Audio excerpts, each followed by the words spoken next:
ನಾವಿವಾಗ ಐಶ್ವರ್ಯ ಬೆಳೀತಾ ಇದ್ವಿ. ಸೊ ಐಶ್ವರ್ಯ ಒಳ್ಳೆ ಇಳುವರಿ ಬರುತ್ತೆ, ಚಾಂದಿನಿಗಿಂತ ಹೂವು ದಪ್ಪ ಇರುತ್ತದು.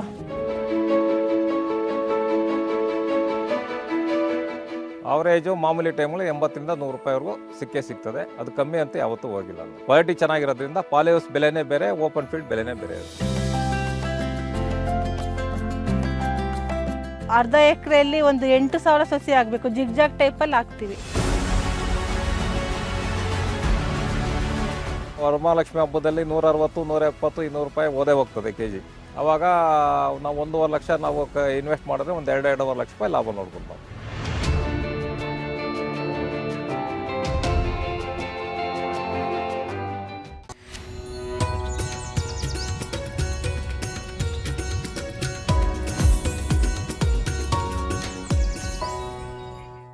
ಮನುಷ್ಯ ಕೃಷಿ ಮಾಡಿದ ಮೊದಲ ಹೂವಿನ ಬೆಳೆ, ವರ್ಷವಿಡೀ ಬೇಡಿಕೆ, ಪ್ರತಿದಿನ ನಿಶ್ಚಿತ ಆದಾಯ, ಹಬ್ಬದ ಸೀಸನ್ನಲ್ಲಿ ಬಂಪರ್ ಲಾಭ ತಂದುಕೊಡುವ ಹೂವು.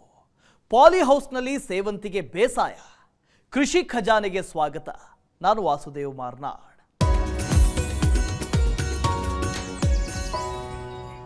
ಸೇವಂತಿಗೆ ಹೂವಿನ ಮಾರುಕಟ್ಟೆಯಲ್ಲಿ ಅತಿ ಹೆಚ್ಚು ಬೇಡಿಕೆ ಇರುವ ಹೂವು. ಪಾಲಿಹೌಸ್ ಅಥವಾ ನೆಟ್ ಹೌಸ್ ಇರುವವರು ಕಡಿಮೆ ಅವಧಿಯ ಮತ್ತು ಕಡಿಮೆ ಬಂಡವಾಳ ಕೇಳುವ ಸೇವಂತಿಯನ್ನು ಬೆಳೆದು ಹೆಚ್ಚಿನ ಲಾಭ ಗಳಿಸೋದಕ್ಕೆ ಸಾಧ್ಯವಾಗುತ್ತೆ. ಇಂದು ಪಾಲಿಹೌಸ್ನಲ್ಲಿ ಸೇವಂತಿಗೆ ಬೆಳೆಯುವ ಕುರಿತು ಮಾಹಿತಿಯನ್ನು ತಿಳಿಯೋಣ.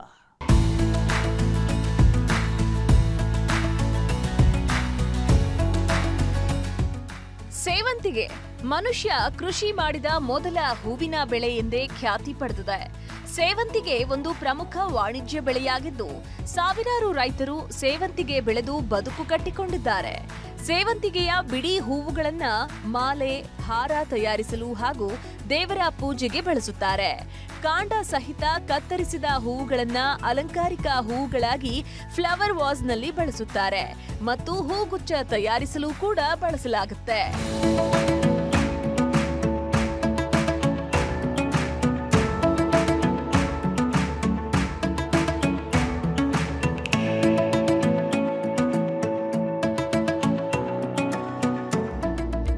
ನಗರದ ಸುತ್ತಮುತ್ತ ಇರುವ ಬೆಂಗಳೂರು ಗ್ರಾಮಾಂತರ, ಚಿಕ್ಕಬಳ್ಳಾಪುರ, ಕೋಲಾರ, ರಾಮನಗರ, ಚಿತ್ರದುರ್ಗ ಜಿಲ್ಲೆಗಳಲ್ಲಿ ಸೇವಂತಿಗೆ ಹೂವನ್ನ ಹೆಚ್ಚಾಗಿ ಬೆಳೆಯಲಾಗುತ್ತೆ. ಇನ್ನು ನಮ್ಮ ನೆರೆ ರಾಜ್ಯಗಳಾದ ತಮಿಳುನಾಡು, ಆಂಧ್ರಪ್ರದೇಶ, ಮಹಾರಾಷ್ಟ್ರದಲ್ಲಿಯೂ ಸೇವಂತಿಗೆಯನ್ನ ಬೆಳೆಯುತ್ತಾರೆ. ಸೇವಂತಿಗೆಯಲ್ಲಿ ಹಲವು ತಳಿಗಳಿದ್ದು, ಹಳದಿ ಬಣ್ಣದ ಹೂ ಬಿಡುವ ಕರ್ನೂಲ್, ಮತ್ತೂರು, ದುಂಡಿ, ಇಂದಿರಾ, ಯೆಲ್ಲೋ ಗೋಲ್ಡ್, ಜಯಂತಿ, ಬಸಂತಿ, ಕಸ್ತೂರಿ, ವಾಸಂತಿಕ, ಉಷಾ ಕಿರಣ, ಬಿಳಿ ಬಣ್ಣದ ಹೂ ಬಿಡುವ ಚಂದ್ರಿಕಾ, ಕೀರ್ತಿ, ಹಿಮಾನಿ, ರೀಟಾ, ಮೀರಾ ಮುಂತಾದವು ಹಾಗೂ ಕೆಂಪು ಬಣ್ಣದ ಹೂ ಬಿಡುವ ರೆಡ್ ಗೋಲ್ಡ್ ಮತ್ತು ರವಿ ಕಿರಣ ತಳಿಗಳು ಹೆಚ್ಚು ಜನಪ್ರಿಯವಾಗಿವೆ. ಇದರಲ್ಲಿ ಹಳದಿ ಮತ್ತು ಬಿಳಿ ಬಣ್ಣದ ಹೂವಿನ ತಳಿಗಳನ್ನ ವಾಣಿಜ್ಯ ಮಟ್ಟದಲ್ಲಿ ಕೃಷಿ ಮಾಡಲಾಗ್ತಿದೆ.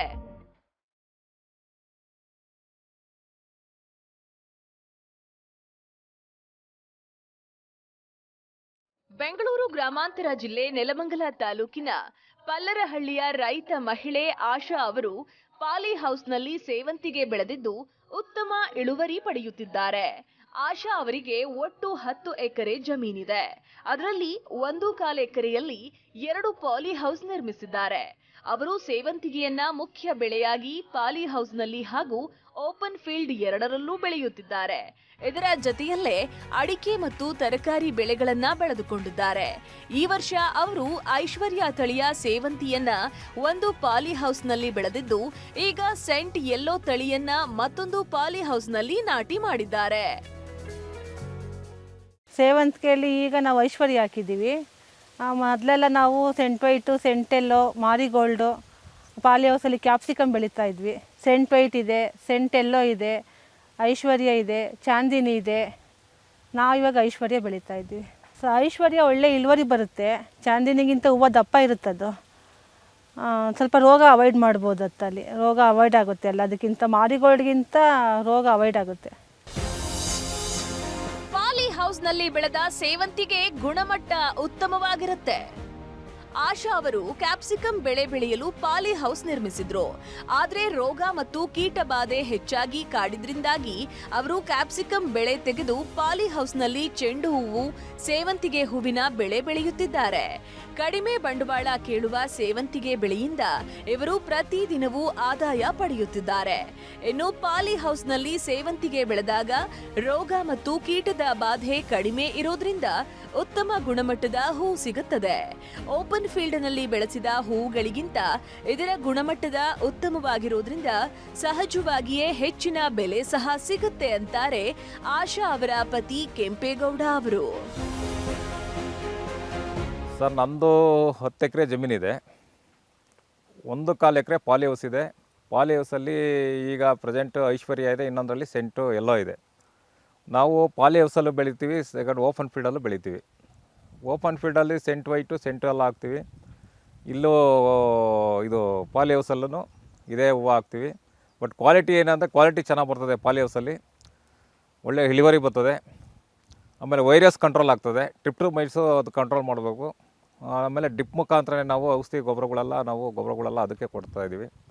ಆಮೇಲೆ ಓಪನ್ ಫೀಲ್ಡಲ್ಲೂ ಅಷ್ಟೇ ಸೆಂಟ್ ವೈಟು ಸೆಂಟು ಎಲ್ಲ ಹಾಕ್ತೀವಿ. ಅದು ನವಂಬರ್, ಡಿಸೆಂಬರು, ಜನವರಿ ಇದ್ರೆ ಫೆಬ್ರವರಿ ಟೈಮಲ್ಲಿ ಹಾಕ್ತೀವಿ. ಅದಕ್ಕೂ ಲೈಟಿಂಗ್ಸ್ ಮಾಡಿ ಅದರಲ್ಲೂ ನಾವು ಬೆಳೆಗಳು ತೆಗಿತೀವಿ ಸರ್. ಅದನ್ನು ಬಟ್ ಎರಡರಲ್ಲಿ ವ್ಯತ್ಯಾಸ ಏನು ಅಂತ ಅಂದರೆ ಪಾಲಿ ಹೌಸಲ್ಲಿ ಕ್ವಾಲಿಟಿ ಚೆನ್ನಾಗಿರ್ತದೆ. ಇದಕ್ಕಿಂತ ಓಪನ್ ಫೀಲ್ಡ್ಗಿಂತ ಪಾಲಿ ಹೌಸಲ್ಲಿ ಒಂದು 20-30 ರೂಪಾಯಿ ಜಾಸ್ತಿ ಹೋಗ್ತದೆ. ಒಳ್ಳೆ ಕಲರು, ಶೈನಿಂಗ್ ಎಲ್ಲ ಪಾಲಿ ಹೌಸಲ್ಲೇ ಜಾಸ್ತಿ ಬರ್ತದೆ. ಬಟ್ ಇದರಲ್ಲಿ ಓಪನ್ ಫೀಲ್ಡಲ್ಲಿ ಸ್ವಲ್ಪ ಕಮ್ಮಿ ಇದೆ. ಮರಳು ಮಿಶ್ರಿತ, ಚೆನ್ನಾಗಿ ನೀರು ಬಸಿದು ಹೋಗುವಂತಹ ಫಲವತ್ತಾದ ಮಣ್ಣು ಈ ಬೆಳೆಗೆ ಯೋಗ್ಯ. ನೀರು ನಿಲ್ಲುವ ಭೂಮಿ ಸೇವಂತಿಗೆ ಬೇಸಾಯಕ್ಕೆ ಯೋಗ್ಯವಲ್ಲ. ಸೇವಂತಿಗೆ ಸಸಿಗಳನ್ನ ಏರುಮಡಿಯ ಮೇಲೆ ನಾಟಿ ಮಾಡಬೇಕು. ಅದಕ್ಕಾಗಿ 3 ಅಡಿ ಅಂತರ ನೀಡಿ ಬೆಡ್ ಸಿದ್ಧಪಡಿಸಿಕೊಳ್ಬೇಕು. ಅದರಲ್ಲಿ 2 ಅಥವಾ 3 ಸಾಲಿನಲ್ಲಿ ಸೇವಂತಿಗೆ ಸಸಿಗಳನ್ನ ನಾಟಿ ಮಾಡಿಕೊಳ್ಳಬೇಕು. ಸರ್, ಈಗ ನಾವು ಬೆಡ್ಡು 3 ಅಡಿಯಿಂದ 3 ಅಡಿಗೆ ಬೆಡ್ ಮಾಡ್ತೀವಿ. ಸೊಸಿನ 1 ಅಡಿಯಿಂದ 1.5 ಅಡಿಗೆ ಹಾಕ್ಕೊಬೇಕತ್ತಲ್ಲಿ. ಅದು ಡ್ರಿಪ್ಪಿಂದ ಏನು ಹೋಲ್ ಬರುತ್ತೆ, ಆ ಹೋಲಿಂದ ಹೋಲಿಗೆ ಒಂದೊಂದು ಸೊಸಿ ಹಾಕ್ಕೊತೀವತ್ತ. ಒಂದು ಬೆಡ್ಡಲ್ಲಿ 2 ಸಾಲು ಮಾಡ್ತೀವಿ. ಅದು ಅರ್ಧ ಎಕರೆಯಲ್ಲಿ ಒಂದು 8,000 ಸೊಸಿ ಆಗಬೇಕು. ಜಿಗ್ಜಾಗ್ ಟೈಪಲ್ಲಿ ಹಾಕ್ತೀವಿ. ಒಂದು 8,000 ಹಾಕ್ಬೋದು. ನಾವು 8,000 ಹಾಕಿದ್ರೆ ಓಡಾಡೋದಕ್ಕೆ ತೊಂದರೆ ಆಗುತ್ತೆ ಅಂತ ಒಂದು 6,000 ಹಾಕಿದ್ದೀವಿ ಸರ್ ಇವಾಗ.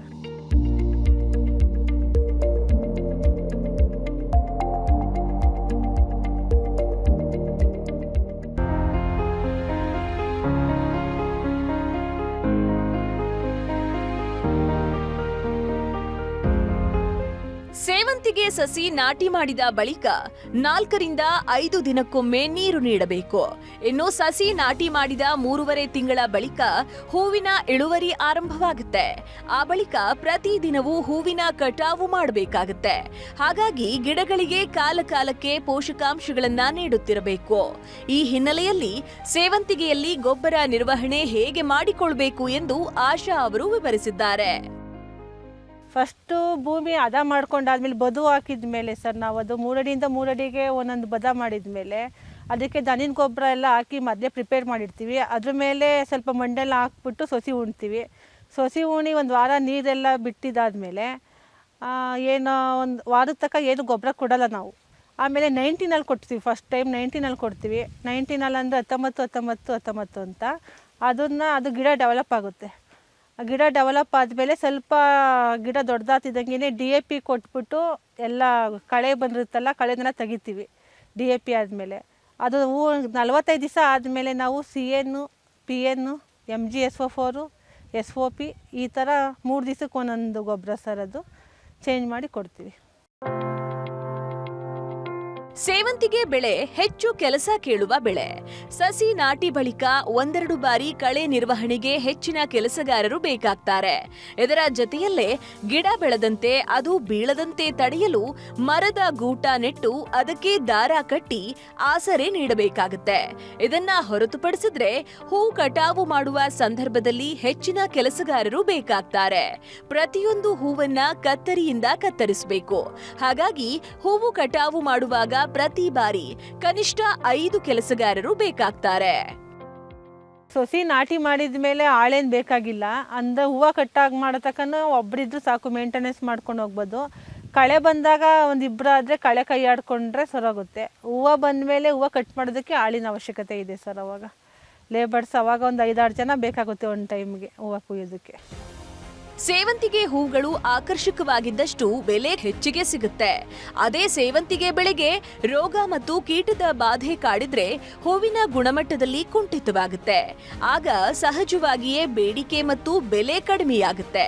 ಹಾಗಾಗಿ ಪಾಲಿ ಹೌಸ್ನಲ್ಲಿ ಬೆಳೆಯುವಾಗಲೂ ಸೂಕ್ತ ಮುನ್ನೆಚ್ಚರಿಕೆ ತೆಗೆದುಕೊಂಡು ರೋಗ ಮತ್ತು ಕೀಟಗಳನ್ನ ನಿರ್ವಹಣೆ ಮಾಡಿಕೊಳ್ಬೇಕು. ಸೇವಂತಿಗೆಯಲ್ಲಿ ಕಾಡುವ ರೋಗ ಮತ್ತು ಕೀಟಗಳೆಂದ್ರೆ ಪ್ರಮುಖ ಕೀಟಗಳು ಮತ್ತು ರೋಗಗಳು. ಕೀಟಗಳು. ಹೇನು ಲಕ್ಷಣಗಳು. ಕಂದು ಬಣ್ಣದ ಹೇನುಗಳು ಎಲೆಗಳ ಕೆಳಭಾಗದಿಂದ ಮತ್ತು ಎಳೆಯ ರೆಂಬೆಗಳಿಂದ ರಸ ಹೀರುತ್ತವೆ. ಎಲೆಗಳು ಹಳದಿಯಾಗಿ ಕೆಳಗೆ ಬೀಳುತ್ತವೆ. ಕಪ್ಪು ಬೂಸ್ಟ್ ಬೆಳವಣಿಗೆ ಹೊಂದುತ್ತದೆ. ಥ್ರಿಪ್ಸ್. ಲಕ್ಷಣಗಳು. ಕಪ್ಪು ಥ್ರಿಪ್ಸ್ಗಳು ಎಲೆಗಳಿಂದ ರಸ ಹೀರೋದ್ರಿಂದ ಎಲೆಗಳ ಮೇಲೆ ಬಿಳಿ ಗೆರೆ ಉಂಟಾಗುತ್ತದೆ. ಹೂವುಗಳ ಬಣ್ಣ ಬದಲಾಗಿ ಒಣಗುತ್ತದೆ. ಮೊಗ್ಗು ಕೊರೆಯುವ ಹುಳು. ಲಕ್ಷಣಗಳು. ಮರಿ ಹುಳುಗಳು ಮೊಗ್ಗನ್ನ ಕೊರೆದು ಒಳಗಿನ ಭಾಗವನ್ನ ತಿನ್ನುತ್ತವೆ. ಮೊಗ್ಗುಗಳ ಮೇಲೆ ರಂಧ್ರ ಕಂಡುಬಂದು ಮೊಗ್ಗು ಕೆಳಗೆ ಬೀಳುತ್ತದೆ. ಇನ್ನು ಇದರ ನಿರ್ವಹಣೆ. ಹೇನು, ಥ್ರಿಪ್ಸ್, ಮೊಗ್ಗು ಕೊರೆಯುವ ಹುಳುಗಳನ್ನ ನಿಯಂತ್ರಿಸಲು 1 ಲೀಟರ್ ನೀರಿಗೆ 2 ಮಿಲಿಲೀಟರ್ ಮಿಥೈಲ್ ಪ್ಯಾರಾಥಿಯಾನ್ 50 EC ಅಥವಾ 0.5 ಮಿಲಿಲೀಟರ್ ಡೈಕ್ಲೋರೋವಾಸ್ ಅಥವಾ 1 ಮಿಲಿಲೀಟರ್ ಮೋನೋಕ್ರೋಟಾಫಾಸ್ 36 SL ಬೆರೆಸಿ ಸಿಂಪಡಿಸಬೇಕು. ರೋಗಗಳು. ಹಳದಿ ನಂಜುರೋಗ. ಲಕ್ಷಣಗಳು. ಎಲೆಗಳು ಹಸಿರು ಮಿಶ್ರಿತ ಹಳದಿ ಬಣ್ಣಗಳಿಂದ ಕೂಡಿದ್ದು ಬೆಳವಣಿಗೆ ಕುಂಠಿತವಾಗುತ್ತೆ. ಇನ್ನು ಇದರ ನಿರ್ವಹಣೆ. ಸಸಿಗಳನ್ನ ಕಿತ್ತು ನಾಶಪಡಿಸಿ ರೋಗ ಹರಡದಂತೆ ತಡೆಯಬೇಕು. ಬೇರು ಕೊಳೆ ರೋಗ. ಲಕ್ಷಣಗಳು. ಗಿಡ ಹಳದಿ ಬಣ್ಣಕ್ಕೆ ತಿರುಗಿ ಒಣಗುತ್ತದೆ. ಬೇರು ಕಪ್ಪಾಗಿ ಕೊಳೆತಿರುತ್ತದೆ. ನಿರ್ವಹಣೆ. ನೀರು ಚೆನ್ನಾಗಿ ಬಸಿದು ಹೋಗುವಂತೆ ಮಾಡಬೇಕು. ಎಲೆ ಚುಕ್ಕೆ ರೋಗ. ಲಕ್ಷಣಗಳು. ಕಪ್ಪು ಮಿಶ್ರಿತ ಕಂದು ಬಣ್ಣದ ಚುಕ್ಕೆಗಳು ಎಲೆಯ ಮೊಗ್ಗು, ಹೂವಿನ ದಳಗಳ ಮೇಲೆ ಕಾಣಿಸಿಕೊಳ್ಳುತ್ತೆ. ಎಲೆಗಳು ಒಣಗಿ ಹೋಗಿ ಉದುರುತ್ತವೆ. ಮೊಗ್ಗುಗಳು ಸಂಕುಚಿತಗೊಂಡು ಕಂದು ಬಣ್ಣಕ್ಕೆ ತಿರುಗಿ ಉದುರು ಹೋಗುತ್ತೆ. ನಿರ್ವಹಣೆ. ಪ್ರತಿ ಲೀಟರ್ ನೀರಿಗೆ 2 ಗ್ರಾಂ ಮೆಂಕೋಜೇಬ್ 75 WP ಬೆರೆಸಿ ಸಿಂಪಡಿಸಬೇಕು. ತುಕ್ಕು ರೋಗ. ಲಕ್ಷಣಗಳು. ಎಲೆಯ ಮೇಲ್ಭಾಗದಲ್ಲಿ ಹಳದಿ ಚುಕ್ಕೆಗಳು ಕಾಣಿಸಿಕೊಳ್ಳುತ್ತದೆ. ಎಲೆಯ ಕೆಳಭಾಗದಲ್ಲಿ ಕಂದು ಬಣ್ಣದ ಕಲೆಗಳು ಕಾಣಿಸಿಕೊಳ್ಳುತ್ತವೆ. ಬಳಿಕ ಎಲೆಗಳು ಒಣಗುತ್ತವೆ. ನಿರ್ವಹಣೆ. ಪ್ರತಿ ಲೀಟರ್ ನೀರಿಗೆ 0.5 ಮಿಲಿಲೀಟರ್ ಟ್ರೈಡೆಮಾರ್ಫ್ 50 EC ಸೇರಿಸಿ ಸಿಂಪಡಿಸಬೇಕು. ಐಶ್ವರ್ಯ ತಳಿಯ ಹೂಗಳ ಗುಣಮಟ್ಟ ಚೆನ್ನಾಗಿದೆ. ಇದಕ್ಕೆ ಉತ್ತಮ ಬೆಲೆ ಸಹ ಸಿಗುತ್ತೆ. ಆದರೆ ಮಾರುಕಟ್ಟೆಯಲ್ಲಿ ಸೆಂಟ್ ಯೆಲ್ಲೋ ಮತ್ತು ಸೆಂಟ್ ವೈಟ್ ತಳಿಗಳ ಹೂಗಳಿಗೆ ಹೆಚ್ಚಿನ ಬೇಡಿಕೆ ಇದೆ. ಹೆಚ್ಚು ಜನರು ಆ ತಳಿಗಳ ಹೂಗಳನ್ನೇ ಕೊಳ್ಳುತ್ತಾರೆ. ಇನ್ನು ಐಶ್ವರ್ಯ ತಳಿಯ ಹೂವಿನ ಕಟಾವು ಪ್ರಾರಂಭವಾದ ಬಳಿಕ 1/2 ಎಕರೆಯಲ್ಲಿ ಪ್ರತಿದಿನವೂ 100 ರಿಂದ 120 ಕೆಜಿ ಹೂವಿನ ಇಳುವರಿ ಸಿಗುತ್ತದೆ. ಇದೇ ಮೊದಲ ಬಾರಿಗೆ ಈ ತಳಿಯ ಹೂವನ್ನ ಬೆಳೆದಿದ್ದೇವೆ. ಈಗ ಸಿಗುತ್ತಿರುವ ಇಳುವರಿಯನ್ನ ನೋಡಿದ್ರೆ ಬೆಳೆ ಕೊನೆಯಾಗುವ ವೇಳೆಗೆ ಒಟ್ಟು ಸುಮಾರು 10 ಟನ್ಗೂ ಹೆಚ್ಚಿನ ಇಳುವರಿ ಸಿಗುವ ನಿರೀಕ್ಷೆ ಇದೆ ಎಂದು ಆಶಾ ಅವರು ಅಭಿಪ್ರಾಯಪಟ್ಟಿದ್ದಾರೆ. ಮಾರಿಗೋಲ್ಡಲ್ಲಿ ಬರುತ್ತೆ ಅಂದರೆ ಮಾರಿಗೋಲ್ಡ್ ತೂಕ ಬರುತ್ತೆ ಸರ್. ಸೆಂಟ್ ವೈಟು ಸೆಂಟ್ ಎಲ್ಲೋ ತೂಕ ಕಮ್ಮಿ, ಇಳುವರಿ ಹೆಚ್ಚಿಗೆ ಬರುತ್ತೆ. ಆದರೆ ಮಾರಿಗೋಲ್ಡ್ ಇಳುವರಿ ಸ್ವಲ್ಪ ಕಮ್ಮಿ, ತೂಕ ಬರುತ್ತೆ. ಈಗ ಐಶ್ವರ್ಯ ಹಾಕಿದ್ದೀವಿ, ಅದು ಸ್ವಲ್ಪ ತೂಕ ಕಮ್ಮಿ, ಆದರೆ ಇಳುವರಿ ಹೆಚ್ಚಿಗೆ ಬರುತ್ತೆ ಸರ್. ಮಾರಿಗೋಲ್ಡ್ ಹಾಕಿದ್ರೆ ಒಂದು 1/2 ಎಕರೆಯಲ್ಲಿ ನಾವು ಹೆಂಗೆ ಬೆಳೆದ್ರು 15 ರಿಂದ 16 ಟನ್ನು ಅಂದರೆ ಹೆಚ್ಚಿಗೆ ಅಂತಂದರೆ 15 ರಿಂದ 16 ಟನ್ ಹೂವು ತೆಗಿಬೋದು ಮಾರಿಗೋಲ್ಡ್ ಆದರೆ. ಸೆಂಟ್ ವೈಟು ಸೆಂಟ್ ಎಲ್ಲೋ ಇನ್ನೂ ಒಂದು 10 ರಿಂದ 11 ಟನ್ ಇಳುವರಿ ತೆಗಿಬೋದು ಸರ್ 1/2 ಎಕರೆಯಲ್ಲಿ. ಚೆನ್ನಾಗಿ ಬಂತು ಅಂದರೆ ಏನು ರೋಗ ಇಲ್ದಂಗೆ ಬಂತು ಅಂತಂದರೆ ಒಳ್ಳೆ ಇಳುವರಿ ಬರುತ್ತೆ. ಈಗ ಒಂದು ವಾರದಿಂದ ಹೂವು ಕೀಳ್ತಾ ಇರೋದು, ಒಂದು 1000 ಕೆಜಿ ಹೂವು ಕಿತ್ತಿದ್ದೀವಿ ಸರ್. ಇವಾಗ ಇನ್ನೂ ಏನೊಂದು 7-8 ಸಾವಿರ ಕೆಜಿ ಕೀಳ್ಬೋದು ಅಂತ ಒಂದು ಅಂದಾಜಿದೆ, ಬರ್ಬೋದು ಅಂತ. ಡೈಲಿ ಒಂದು 100 ರಿಂದ 120 ಕೆಜಿ ಹೂವು ಸಿಗ್ತಾಯಿದೆ. ಐಶ್ವರ್ಯ ಒಳ್ಳೆ ಇಳುವರಿ ಬರುತ್ತೆ ಸರ್. ಸೆಂಟ್ ವೈಟು ಎಲ್ಲನೂ ಅದು ಇಳುವರಿ ಬರುತ್ತೆ. ಆದರೆ ಐಶ್ವರ್ಯ ಹೂವು ದಪ್ಪ ಬರುತ್ತೆ ಸೆಂಟ್ ವೈಟು ಎಲ್ಲದಕ್ಕಿಂತ. ಹಂಗಾಗಿ ಎರಡೂ ಒಂದೇನೆ, ಸೇಮ್, ಏನು ಹೆಚ್ಚು ಕಮ್ಮಿ ಏನಿಲ್ಲ ಸರ್ ಅದರಲ್ಲಿ. ಅಂದರೆ ಐಶ್ವರ್ಯಗಿಂತ ಸೆಂಟ್ ವೈಟು ಸೆಂಟ್ ಎಲ್ಲೋ ಅದು ಮೂವಿಂಗಲ್ಲಿದೆ ಈಗ ರೈಟು, ಅದಕ್ಕೆ ಜಾಸ್ತಿ ಐಶ್ವರ್ಯಗಿಂತ.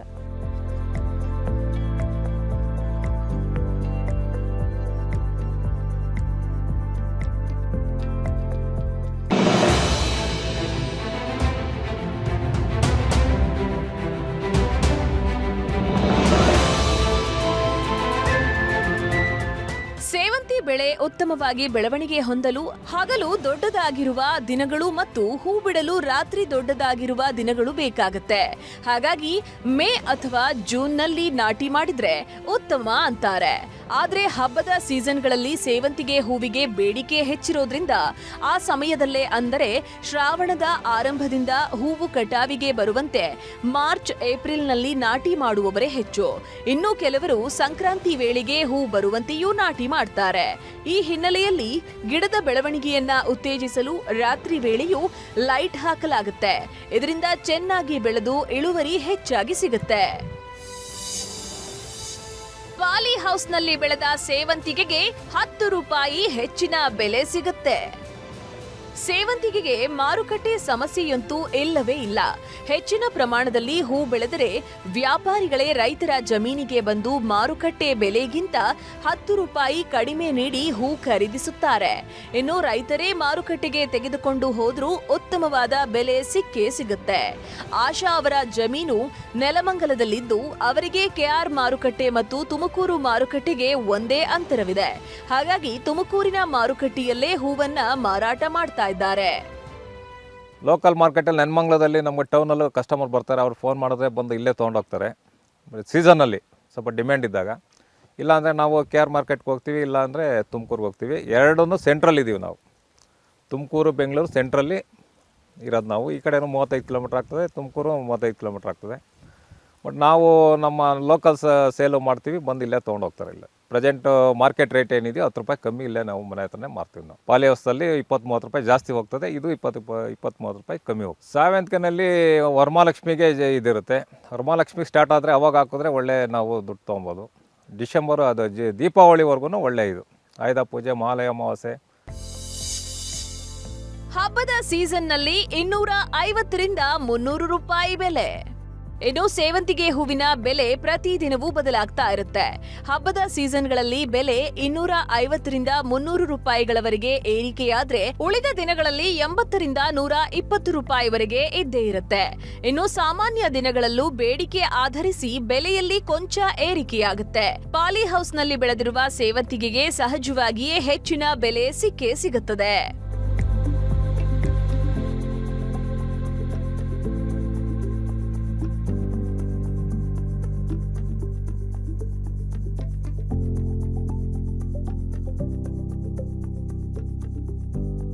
ರೈಟು ಒಂದೊಂದು ದಿವಸ ಒಂದೊಂದು ಥರ ವೇರಿಯೇಷನ್. ಹಬ್ಬದ ಸೀಸನ್ಗಳಲ್ಲಿ ಒಂದು 250-300 ರೂಪಾಯಿವರೆಗೂ ಆಗ್ತದೆ ಕೆಜಿ. ಈಗ ನಮಗೆ ಒಂದು 150-200 ಕೆಜಿವರೆಗೂ ಸಿಗ್ತದೆ ಒಂದು ರೈಟ್. ಇವಾಗ 80ರಿಂದ 120. ವರಮಹಾಲಕ್ಷ್ಮಿ ಹಬ್ಬದ ಟೈಮಲ್ಲಿ ಹಾಕಿದ್ರೆ ಒಳ್ಳೆ ಒಂದು 250-300 ರೂಪಾಯಿವರೆಗೂ ಸಿಗುತ್ತೆ. ದೀಪಾವಳಿವರೆಗೂ ಅಪ್ ಟು ವೇರಿಯೇಷನ್ ಆಗ್ತಾ ಇರ್ತದೆ ರೈಟ್ಗಳು. ಬಟ್ ಹಬ್ಬದ ಸೀಸನಲ್ಲಿ ಒಳ್ಳೆ ದುಡ್ಡು ತೊಗೊಬೋದು. ಒಂದು 300 ರೂಪಾಯಿ ಆದರೂ ಹೋದೇ ಹೋಗ್ತದೆ ಕೆಜಿ. ದೀಪಾವಳಿವರೆಗೂ ಇರ್ತದೆ. ಆಮೇಲೆ 150 ರೂಪಾಯಿ 100 ರೂಪಾಯಿ ವೇರಿಯೇಷನ್ ಆಗ್ತಾ ಇರ್ತದೆ. ಇವತ್ತು ಒಂದು 120 ಕೆಜಿ ಸಿಕ್ಕಿತ್ತು, 90 ರೂಪಾಯಿ ಹಂಗೇನೋ ಹೋಗಿದೆ ಈಗ. ಅರ್ಧ ಎಕರೆಗೆ 2ರಿಂದ 2.5 ಲಕ್ಷ ರೂಪಾಯಿ ಲಾಭ. ಸೇವಂತಿಗೆ ಬೆಳೆಯಲ್ಲಿ ಹೂ ಬಿಡಿಸುವುದಕ್ಕೆ ಹೆಚ್ಚಿನ ಖರ್ಚಾಗುತ್ತೆ. ಪ್ರತಿದಿನ ಕನಿಷ್ಠ 5 ಕಾರ್ಮಿಕರು ಹೂ ಬಿಡಿಸಲು ಬೇಕಾಗೋದ್ರಿಂದ ಖರ್ಚು ಹೆಚ್ಚಾಗುತ್ತೆ. ಇನ್ನು ಭೂಮಿ ತಯಾರಿ, ಸಸಿ ನಾಟಿ, ಗೊಬ್ಬರ ಮತ್ತು ಕೀಟನಾಶಕ ಸೇರಿ ಅರ್ಧ ಎಕರೆಗೆ ಸುಮಾರು 1ರಿಂದ 1.5 ಲಕ್ಷ ರೂಪಾಯಿವರೆಗೂ ಖರ್ಚಾಗುತ್ತೆ. ಇನ್ನು ರಾತ್ರಿ ವೇಳೆ ಲೈಟ್ ಹಾಕೋದ್ರಿಂದ ಖರ್ಚು ಇನ್ನಷ್ಟು ಹೆಚ್ಚುತ್ತೆ. ಒಟ್ಟಾರೆ ಖರ್ಚು ಕಳೆದು 2ರಿಂದ 2.5 ಲಕ್ಷ ರೂಪಾಯಿವರೆಗೆ ನಿಶ್ಚಿತವಾಗಿ ಲಾಭ ಪಡೆಯಬಹುದು ಅಂತಾರೆ ಕೆಂಪೇಗೌಡ ಅವರು.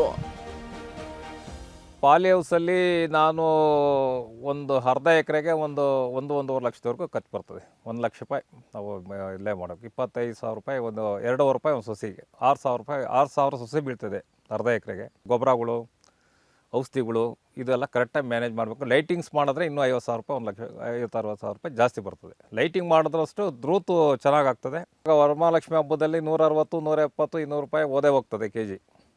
ಆವಾಗ ನಾವು 1.5 ಲಕ್ಷ ನಾವು ಇನ್ವೆಸ್ಟ್ ಮಾಡಿದ್ರೆ ಒಂದು 2-2.5 ಲಕ್ಷ ರೂಪಾಯಿ ಲಾಭ ನೋಡ್ಬೋದು ನಾವು. ಪಾಲಿ ಹೌಸಲ್ಲಿ ಒಳ್ಳೆ ಮಾರ್ಕೆಟಿಂಗ್ ಇದೆ, ಚೆನ್ನಾಗಿ ಹೋಗ್ತದೆ. ಎಲ್ಲ ಇದಕ್ಕಿಂತ ಪಾಲಿ ಹೌಸಲ್ಲಿ 20-30 ರೂಪಾಯಿ ಜಾಸ್ತಿ ಹೋಗ್ತದೆ ಕೆಜಿಗೆ.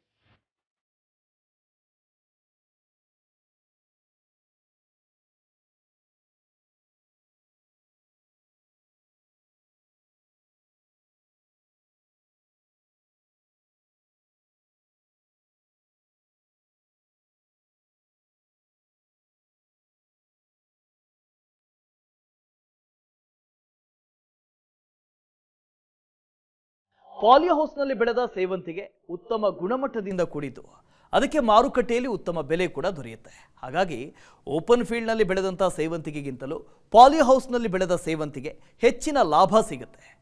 ಸಮಗ್ರ ವಿವರಗಳುಳ್ಳ ಕೃಷಿ ಸಂಬಂಧಿಸಿದ ಈ ಸಂಚಿಕೆಗಳನ್ನು ನಿಮಗೆ ಬೇಕಾದಾಗ ವೀಕ್ಷಿಸೋದಕ್ಕೆ ಹಾಗೂ ಕೃಷಿಯ ಕುರಿತಾದ ಮತ್ತಷ್ಟು ಮಾಹಿತಿಗಾಗಿ ವಿಸ್ತಾರ ಕೃಷಿ ಯೂಟ್ಯೂಬ್ ಚಾನಲ್ಗೆ ಸಬ್ಸ್ಕ್ರೈಬ್ ಮಾಡಿ. ಇದಾಗಿತ್ತು ಇವತ್ತಿನ ಕೃಷಿ ಖಜಾನೆ. ಅನುಕ್ಷಣದ ಸುದ್ದಿಗಾಗಿ ನೋಡ್ತಾ ಇರಿ ವಿಸ್ತಾರ ನ್ಯೂಸ್. ಇದು ನಿಖರ ಜನಪರ.